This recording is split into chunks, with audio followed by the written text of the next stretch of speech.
7h30 ce mercredi à la Alpajol, l'un des plus grands campements de migrants à Paris est évacué. Un réveil dans le calme, sans intervention policière. L'évacuation est cette fois entre les mains des associations, de la mairie et de la préfecture. Leur mission, proposer une solution de relogement à ces 200 migrants. Nous sommes ici parce que nous considérons que votre dignité fait que vous ne devriez pas être là dans ces conditions.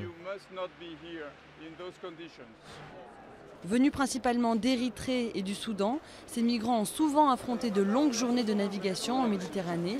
Ils sont arrivés ici juste après la précédente évacuation de ce campement, il y a 3 semaines. Une situation difficile à gérer pour les riverains de ce quartier en pleine mutation. C'est le pire endroit pour installer un campement. C'est un endroit qui n'est pas fait pour ça. C'est un endroit qui est ouvert à tous les vents, c'est un endroit qui n'est pas couvert, c'est un endroit qui n'est pas chauffé.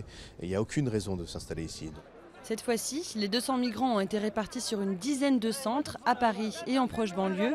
Pour chacun d'eux, un mois d'hébergement minimum est proposé, comme ici, dans cet ancien hôtel-restaurant qui rouvre ses portes le jour même pour accueillir une quarantaine de personnes.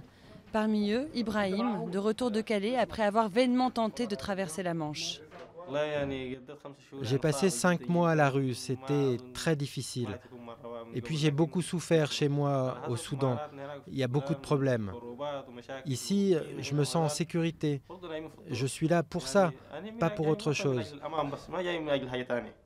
Un hébergement, mais aussi 3 repas par jour et la présence de travailleurs sociaux. Tout est mis en place pour aider les migrants à préparer leur demande d'asile. Ici, il s'agit de donner le temps aux gens à la fois de se poser, d'avoir pas l'angoisse d'une fin d'hébergement brutale le soir même. Après des mois d'errance, Ibrahim et ses compagnons de galère retrouvent enfin un toit. Reste le plus difficile, obtenir le droit d'asile.